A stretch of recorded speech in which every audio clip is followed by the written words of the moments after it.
Today is a very special day of the Maple Rooski Brewski review channel.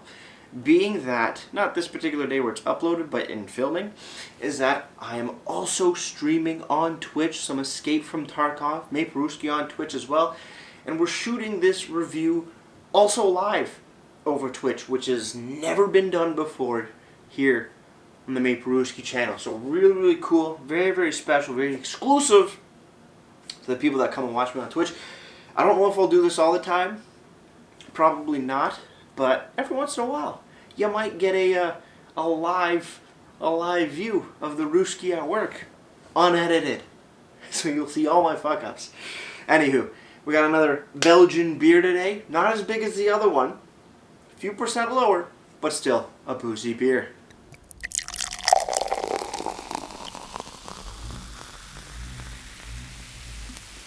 Beer.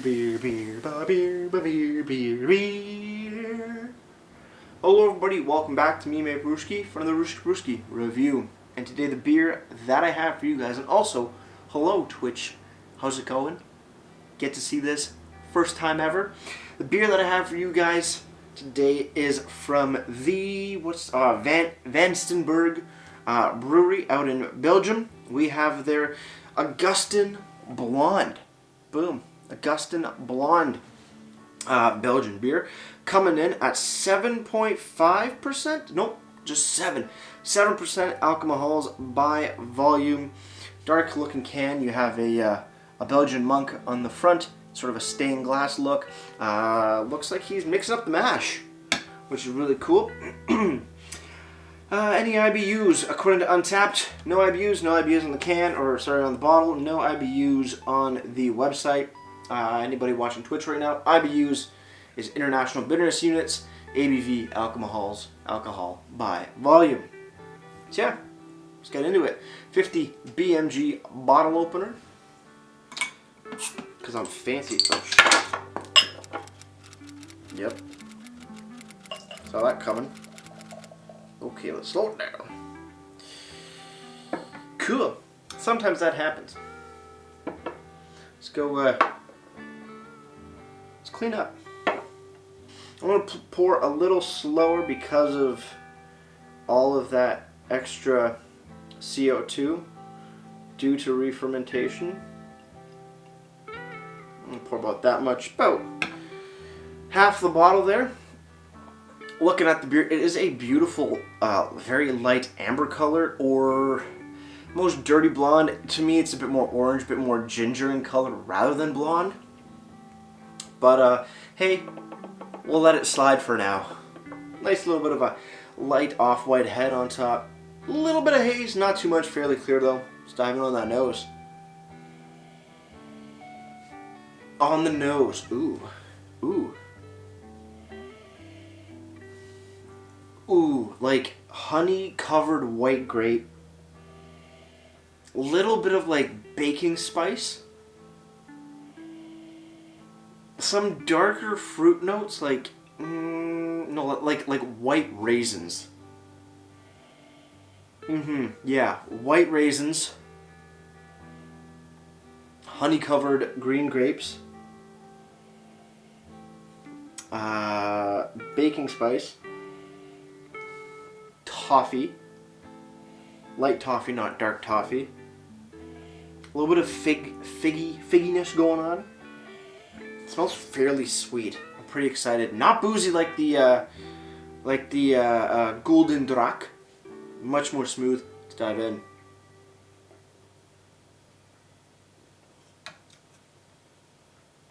Ooh. Oh. Okay. A little bit of funkiness going on. A little bit of barnyard. Not a lot. Acidic.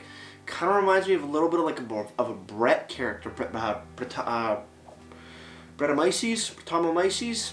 I forget the exact pronunciation about that. Really nice. Good sweetness right in the front. Let's learn a bit more. Cheers, everybody. Let's keep on drinking. And cheers to you, Twitch.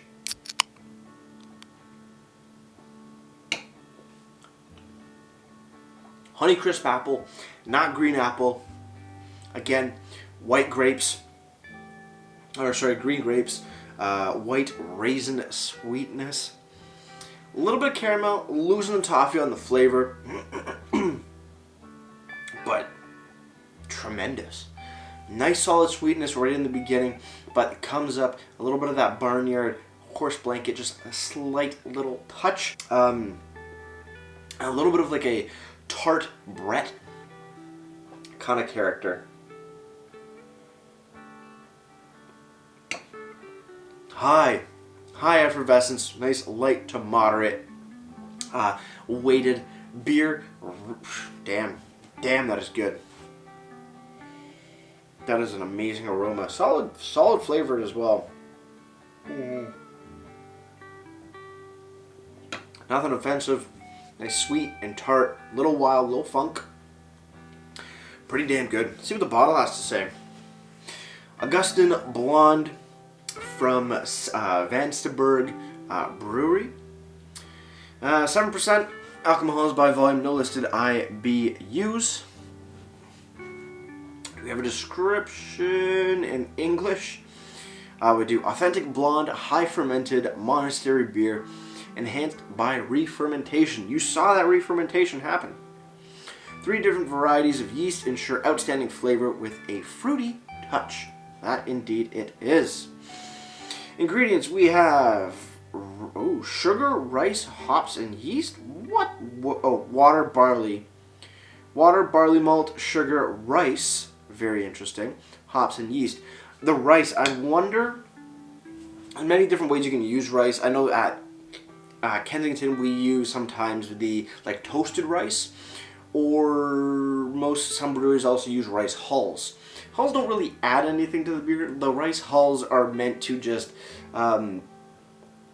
alleviate a stuck mash. Sometimes if all the grains or the malts or the adjuncts that are used in a mash bill for a beer, they can get very thick and dense and can block essentially the actual wort, the liquid portion of the beer, from either transferring or getting getting proper yields of sugars or fermentable sugars and whatnot, and essentially even just stop the whole process in general, the whole brewing process in general. So rice hulls alleviate that thickness and can open up a mash bill in a sense without adding any fermentable sugars, flavors, aromas, anything like that. It's just it just helps. It just helps alleviate a stuck or potentially stuck mash. So don't know what kind of rice they used, whether they used like a toasted rice kind of deal as like an adjunct, or if it was just rice hulls to alleviate a dense mash. I am not too sure. Not too sure at all. Anything else? Best before the 7th, not the 7th, July 22nd, 2023. So I could have aged this for a little bit, but seeing as it already had started the re-fermentation process, imagine opening it in over a year. I would probably lose all the beer, or at worst, it would explode before being opened. That's never fun. So one thing people have to watch out for with bottle conditioned beers or can conditioned beers especially, if they're not meant to be conditioned in packaging, be careful, because there have been many times, apparently in the LCBOs and definitely other liquor stores and beer stores across the world, where you would have exploding cans because of re-fermentation, and the can just can't handle that sort of pressure, and just in the store or all over a person that bought it. And that's a way for you to get sued real quick. Lawsuit, here you come. But this is being bottle conditioned, so you do have that warning. That's a beautiful beer. Website, vansteenberge.com. Links down in the description box below. Go to the top beer section on the website, and you will find Augustijn Blonde. Fruity beer with respect for tradition. Again, 7% ABV. Color is amber blonde with a white head. ABV is 7%. Also at 6 degrees Plato. I think that would be the original gravity, final gravity. I don't know, probably final. Aromas, we have malty, which is grains, fruity, and hoppy. Flavor is full-bodied and mild with malt and hops and a slight touch of vanilla. I didn't get vanilla per se, but you know, everybody to each their own. Finish is slightly bitter and smooth. Packaging, it comes in these 330 ml bottles, 750 ml bottles, 1.5 liters, 3 liter bottles, holy shit, and also 20 and 30 liter kegs, depending on where you are. I only get the small bottles. This is craft beer with a mild, soft, but very rich flavor. Indeed, it is. Over on Untappd, a beer rating website for the public. Anybody on Twitch is wondering. Augustijn Blonde has been given a 3.53 bottle caps out of 5. And that's out of, whoa, almost 38,000 ratings. Holy shit.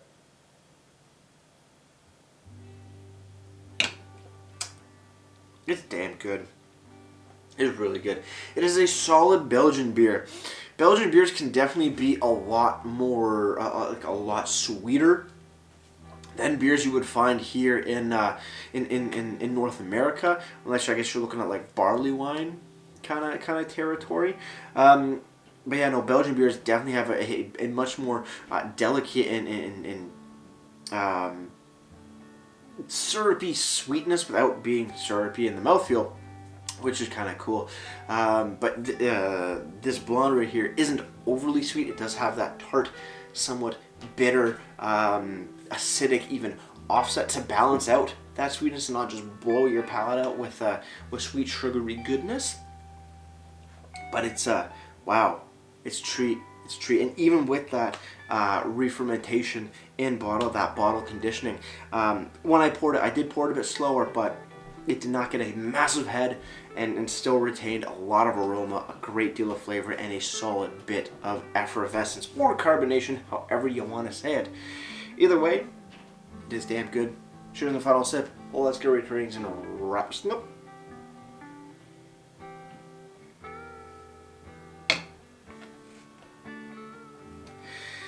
Ooh, Brouwerij van Steenberge. Augustijn Blonde. Augustijn Blonde. Damn. 7% ABV, you're not going to know it's 7%. This thing goes down so deliciously well, and you could definitely sip on it. You could drink it a bit faster because it is so drinkable. Even though it is a higher effervescence, it doesn't get you too bloated. I know I have another burp coming soon. But you don't feel super gassy, even though clearly you are. Yeah, solid stuff, great aroma, great flavors. I love that. A mix of white grape, green, or white grape, white raisin, or green raisin, whatever you want to call it. A little bit of caramel. They're saying vanilla. I'm not getting that. A little bit of honey to it as well. And then that sort of funky, light little wisp of barnyard and a little bit of acidic brettiness to it. Holy, that's a treat. Overall, Augustijn Blonde gets a solid 8.4 out of 10 for me. Before I leave, guys, if you have any comments, questions, or beers you want to review in the future, you can leave all that information down the comment box below. If you want to go on and like this video or subscribe to me, Mate Brewski, it'd be greatly appreciated as well. And with all that said, that's going to do it for me, Mate Brewski. Like I always say, crack a beer and enjoy. Cheers.